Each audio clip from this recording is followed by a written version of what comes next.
নমস্কার। আজকের কবিতার নাম পরেশনাথ মন্দির। মুকুটমণিপুর পরেশনাথের মন্দির আছে বাঁকুড়া জেলায়।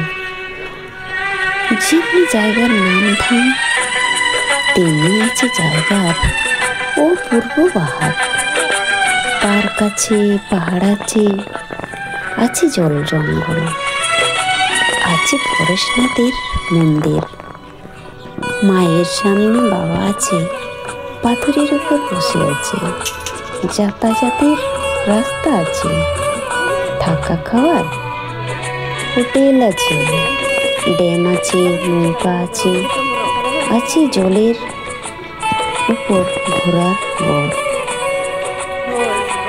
ফুল আছে, ফল আছে, আছে কেনাকাটার জিনিস। ডাক্তারখানা থেকে এটিএম, সুরক্ষা দেওয়ার জন্য পুলিশ। আরও আছে নানান সুবিধা। আপন চোখে না দেখলে বিশ্বাস বা হবে কি করে? মুকুটমণিপুর পরেশনাথের মন্দির আছে বাঁকুড়া জেলায়। যেমনি জায়গার নামধাম তেমনি আছে জায়গার অপূর্ব বাহার। নমস্কার।